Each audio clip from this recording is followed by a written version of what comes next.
कहते हैं भगवान हर युग में अवतार लेते हैं, लेकिन क्या आपने कभी सोचा है कि संत चुपचाप जन्म ले, बिना किसी घोषणा के और पूरी दुनिया की तकदीर बदल दे। नीम करोली बाबा का जन्म कोई साधारण जन्म नहीं था और उनका बचपन साधारण तो बिल्कुल नहीं था। आज हम जानेंगे नीम करोली बाबा कब पैदा हुए, बचपन में कैसे थे और क्या वाकई वो भगवान हनुमान के अवतार थे। इस वीडियो को अंत तक जरूर देखिएगा, क्योंकि इस वीडियो में एक ऐसा रहस्य है जो आपकी सोच बदल देगा। भारत की धरती संतों और अवतारों की भूमि रही है। हर युग में जब अधर्म बढ़ता है तब ईश्वर किसी न किसी रूप में प्रकट होते हैं। नीम करोली बाबा कोई प्रचारक नहीं थे। उन्होंने कभी खुद को भगवान नहीं कहा, लेकिन जिन लोगों ने उन्हें देखा, जिन्होंने उनके सानिध्य में जीवन बदला, वो आज भी कहते हैं वो कोई साधारण इंसान नहीं थे।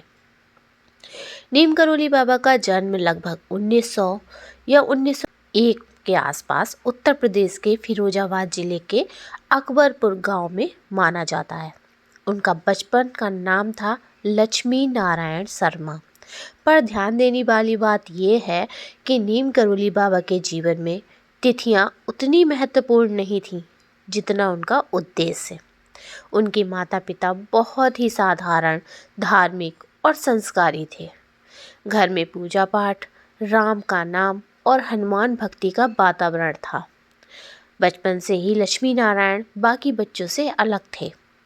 ज़्यादातर समय चुप रहते थे, अकेले बैठना पसंद करते थे, बिना कारण मुस्कुरा देते थे, मंदिरों में घंटों बैठे रहते थे।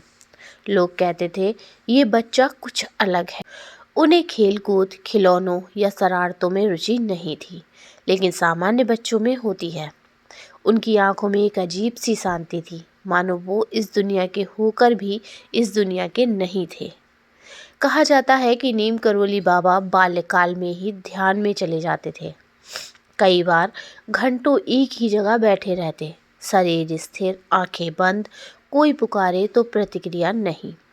गांव के बुजुर्ग कहते थे ये बच्चा तो योगी पैदा हुआ है। कुछ लोगों का मानना है कि ये वही अवस्था होती है जब पूर्व जन्मों का ज्ञान जागृत होने लगता है।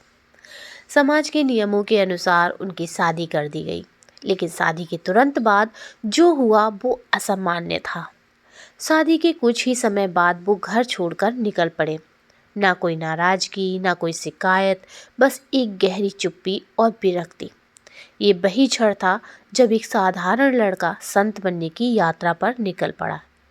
इसके बाद कई सालों तक नीम करोली बाबा जंगलों में रहे, साधुओं के साथ घूमे, कभी किसी मंदिर में, कभी किसी पीपल के नीचे।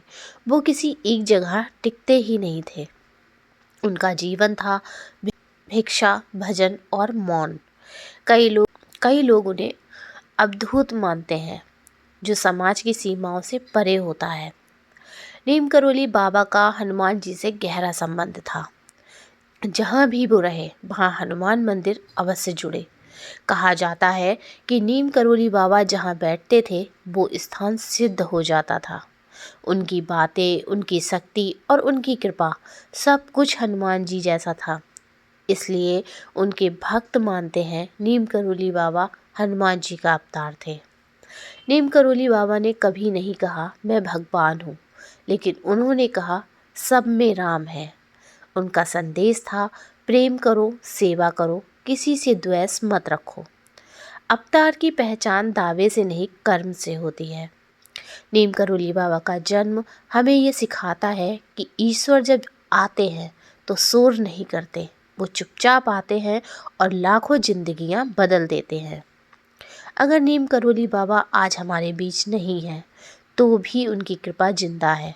बस ज़रूरत है सच्चे दिल से याद करने की। राम नाम लो, सब ठीक हो।